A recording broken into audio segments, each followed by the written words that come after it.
मैं डॉक्टर अलका जैन, सहायक प्राध्यापक, शासकीय राजमुनि देवी कन्या स्नातकोत्तर महाविद्यालय अंबिकापुर। आज MSc home science 4th semester के जीरेटिक न्यूट्रिशन विषय के अंतर्गत एजिंग एंड न्यूट्रिशन पर चर्चा करने जा रही हूँ।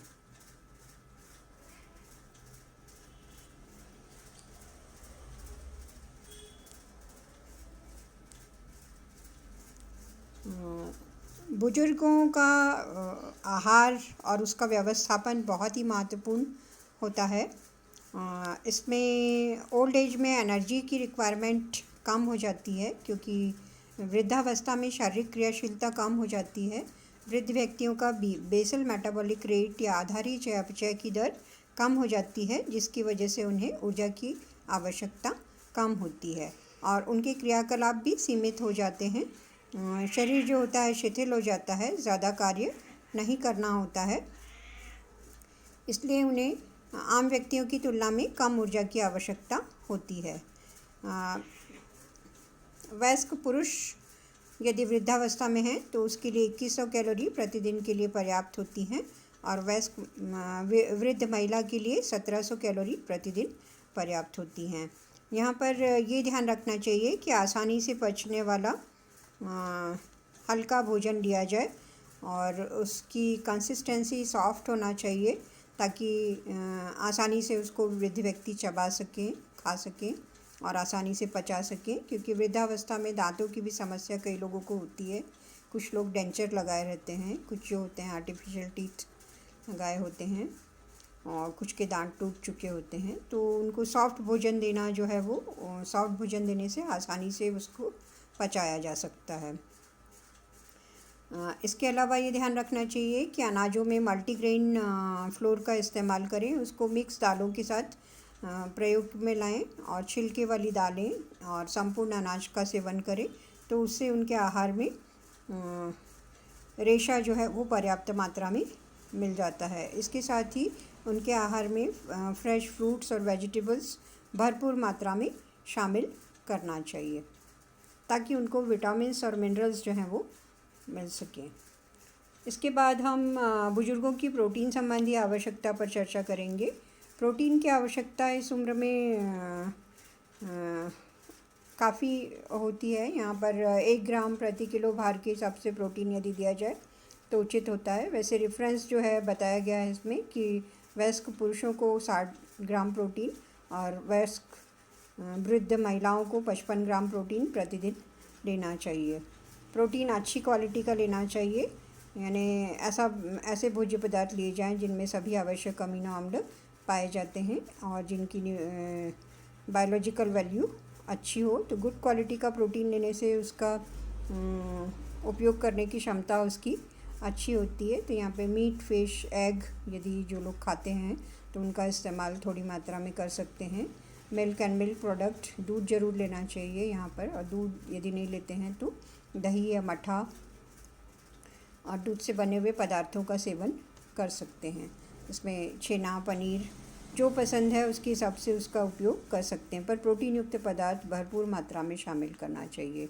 इसके अलावा नट्स हैं, ऑयल सीड्स हैं, मूंगफली है, सोयाबीन के प्रोडक्ट्स हैं, ये सब प्रोटीन के अच्छे सोर्सेज होते हैं और इनको भरपूर मात्रा में आहार में शामिल करना चाहिए। प्रोटीन जो होता है ये कोशिकाओं और ऊतकों की मरम्मत करता है। तो वृद्धावस्था में टूट फूट चूँकि बढ़ जाती है, डिजेनरेटिव स्टेज होती है ये, यानी विभिन्न अंग जो होते हैं उनका डिजेनरेशन होने लगता है। तो यहाँ पर प्रोटीन जो है ये बहुत ही महत्वपूर्ण पोषक तत्व होता है और इसे भरपूर मात्रा में आहार में शामिल करना चाहिए। इसके पश्चात हम कार्बोहाइड्रेट और वसा की आवश्यकता पर चर्चा करेंगे। तो दिन भर में 15 ग्राम शक्कर जो होती है ये पर्याप्त होती है और 15 ग्राम तेल या घी जो होता है ओरल फैट खास तौर से, ये वृद्धों के लिए पर्याप्त होता है, क्योंकि आमतौर पे देखा जाता है कि वृद्धावस्था में व्यक्ति किसी न किसी बीमारी से भी पीड़ित होता है। कई बार कुछ लोग मोटापे से ग्रसित होते हैं और उनमें मधुमेह, हाइपरटेंशन और हार्ट प्रॉब्लम्स या किडनी प्रॉब्लम्स कुछ लोगों को जॉइंट डिजीज़ेज़ होती हैं। तो इस तरह की अनेक कोई ना कोई बीमारी जो होती है वृद्धावस्था में, उससे व्यक्ति परेशान रहता है।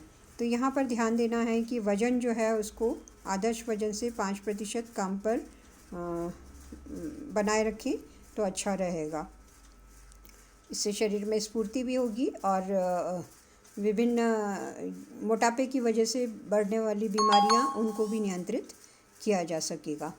यहाँ ध्यान देंगे कि कार्बोहाइड्रेट में रेशेदार पदार्थों का उपयोग ज़्यादा होना चाहिए। नॉन प्रोटीन कैलोरी का 70% भाग कार्बोहाइड्रेट से और 30% भाग वसा से लेना चाहिए।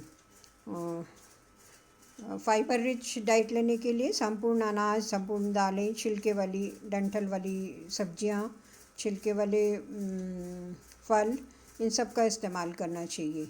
वसा का उपयोग करते समय ध्यान देंगे कि तली हुई चीज़ें सीमित मात्रा में इस्तेमाल करना चाहिए, क्योंकि तले हुए पदार्थ गरिष्ठ होते हैं और इनको पचाने में काफ़ी अधिक समय लग जाता है। और बुज़ुर्गों की पाचन शक्ति भी कमज़ोर हो जाती है, उनमें पाचक रसों का स्राव जो होता है वो कम हो जाता है।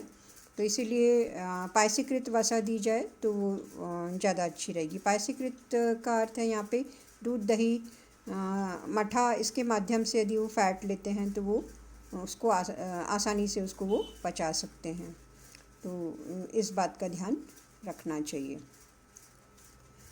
फिर बुज़ुर्गों का आहार जो है विटामिन्स और मिनरल से भरपूर होना चाहिए। यहाँ विटामिन्स जो होते हैं ख़ास तौर से विटामिन ए, डी, ई, के, ये वसा में घुलनशील होते हैं, और विटामिन सी और बी ग्रुप के विटामिन्स ये पानी में घुलनशील होते हैं। तो जो विटामिन ए होता है ख़ास तौर से ये एपिथेलियम को स्वस्थ रखता है, और म्यूकोसल एपिथेलियम यदि स्वस्थ रहती है तो कोई भी अंग में इन्फेक्शन नहीं लगता है और इम्यूनिटी पावर जो है ये बढ़ा हुआ रहता है। तो इस बात को ध्यान रखना है कि पीले नारंगी फल पर्याप्त मात्रा में खाएं, हरी पत्तेदार सब्जियां अपने भोजन में शामिल करें, जिससे विटामिन ए जो है ये पर्याप्त मात्रा में मिल सके। विटामिन ए इनमें बीटा कैरोटीन के रूप में पाया जाता है, जो कि विटामिन ए का प्रीकर्सर होता है। और इसके अलावा विटामिन डी जो होता है ये हड्डियों को स्वस्थ रखने में सहायता करता है और दांतों को भी मजबूत बनाता है। विटामिन डी इम्यूनिटी को भी बढ़ाता है। तो विटामिन डी के लिए सबसे अच्छा है कि कुछ देर यदि धूप में रहते हैं बुजुर्ग व्यक्ति तो उनके लिए वो फ़ायदेमंद होता है। और इसके अलावा विटामिन सी युक्त पदार्थ हमें रोज़ लेने पड़ते हैं, क्योंकि ये पानी में घुलनशील विटामिन है, और यदि इनको हम एक दिन ज़्यादा ले लें और दूसरे दिन ना लें तो उससे हमारा काम नहीं बनता है। तो प्रतिदिन के आहार में यहाँ पर रसीले फल, नींबू है, संतरा है, मौसम्बी है, या आंवला, अमरूद, इन चीज़ों का सेवन करना चाहिए। इनसे विटामिन सी जो होता है ये पर्याप्त मात्रा में मिल जाता है। लगभग 40 मिलीग्राम विटामिन सी की आवश्यकता प्रतिदिन होती है। विटामिन ई जो होता है ये एंटीऑक्सीडेंट के रूप में काम करता है। तो एंटीऑक्सीडेंट भी बहुत ज़रूरी हैं, और इसलिए विटामिन ई पर्याप्त मात्रा में मिलना चाहिए। ये ऑक्सीडेटिव स्ट्रेस को भी कम करता है और इम्यूनिटी को बढ़ाने में भी सहायता करता है। इसके अलावा बी ग्रुप के विटामिन्स, इनको भी हमें आहार में पर्याप्त मात्रा में शामिल करना चाहिए। ये तंत्रिकाओं को स्वस्थ रखता है, त्वचा को भी स्वस्थ रखने में मदद करता है, भूख को सामान्य बनाए रखने में मदद करता है। तो बी ग्रुप के विटामिन्स भी बहुत ही आवश्यक हैं, और यदि अंकुरित चीज़ों का उपयोग करें तो अच्छा होता है। इससे हमें बी और सी दोनों ही प्राप्त हो जाते हैं। तो अंकुरित चीज़ों का सेवन करना चाहिए। इसके अलावा किण्वित पदार्थ जैसे इडली है या ढोकला है, तो खमन जो होता है, खमन, ढोकला या फर्मेंटेड चीज़ें, इनमें भी बी ग्रुप की मात्रा जो होती है, बी ग्रुप के विटामिन्स बढ़ जाते हैं, और ये त्वचा को स्वस्थ रखने में मदद करते हैं। इम्यून सिस्टम को मजबूत बनाने में भी इनका महत्वपूर्ण रोल होता है। इसके लिए हमें विटामिन्स और मिनरल्स भरपूर मात्रा में मिले, इसके लिए हमें ध्यान देना है कि ताज़े फल, सब्जियां, अंकुरित चीज़ें, किण्वित किए हुए पदार्थ, इनको आहार में पर्याप्त मात्रा में शामिल करें। इसके साथ ही पानी भी पर्याप्त मात्रा में लेना चाहिए। 8 ग्लास पानी जो होता है, ये 8 से लेकर 10 ग्लास पानी तक दिन भर में पीना चाहिए। इससे शरीर में जो टॉक्सिन्स होते हैं या विषैले तत्व, उनको बाहर निकालने में मदद मिलती है। सभी प्रकार के मिनरल्स का भी इस्तेमाल आहार में होना बहुत ज़रूरी है। ये जैसे कैल्शियम है, फास्फोरस है, पोटेशियम है, आयरन है और माइक्रोन्यूट्रिएंट्स, इसमें सेलेनियम है, जिंक है, कॉपर है। ये सभी जो हैं ये आहार में हमें शामिल करना बहुत ही आवश्यक होता है। इनको लेने से शरीर का जो इम्यूनिटी पावर है वो अच्छा रहता है।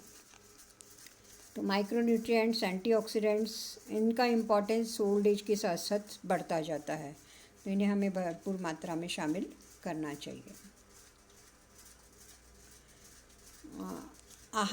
संतुलित आहार के अलावा भी बहुत सारी बातें हैं जो बुजुर्ग व्यक्ति को स्वस्थ रखने के लिए आवश्यक होती हैं।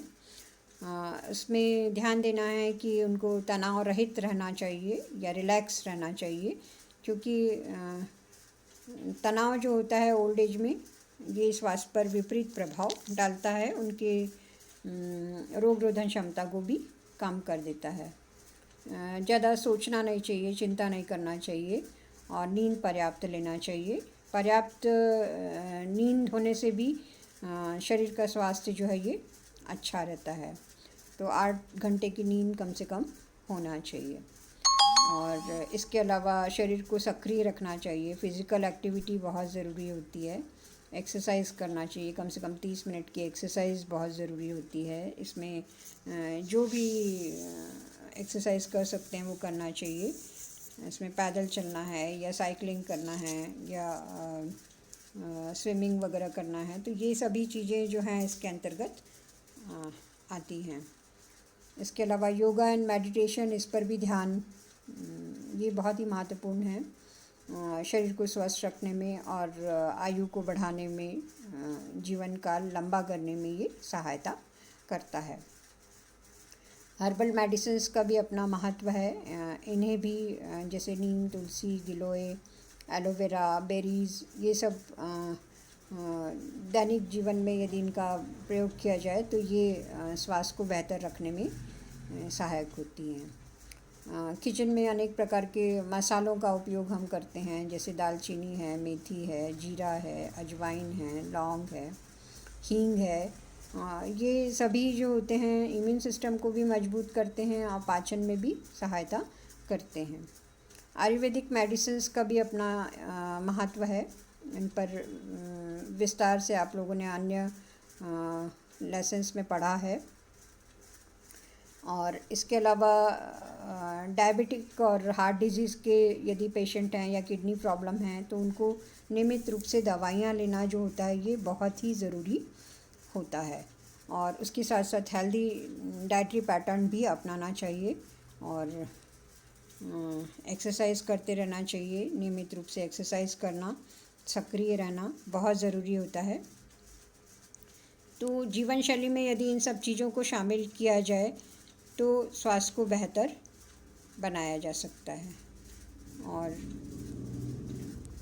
इन सभी का इम्पोर्टेंस उम्र के बढ़ने के साथ साथ बढ़ता जाता है और व्यक्ति यंग एज में जैसी जीवन शैली होती है उसका प्रभाव उसका ओल्ड एज में देखने को मिलता है।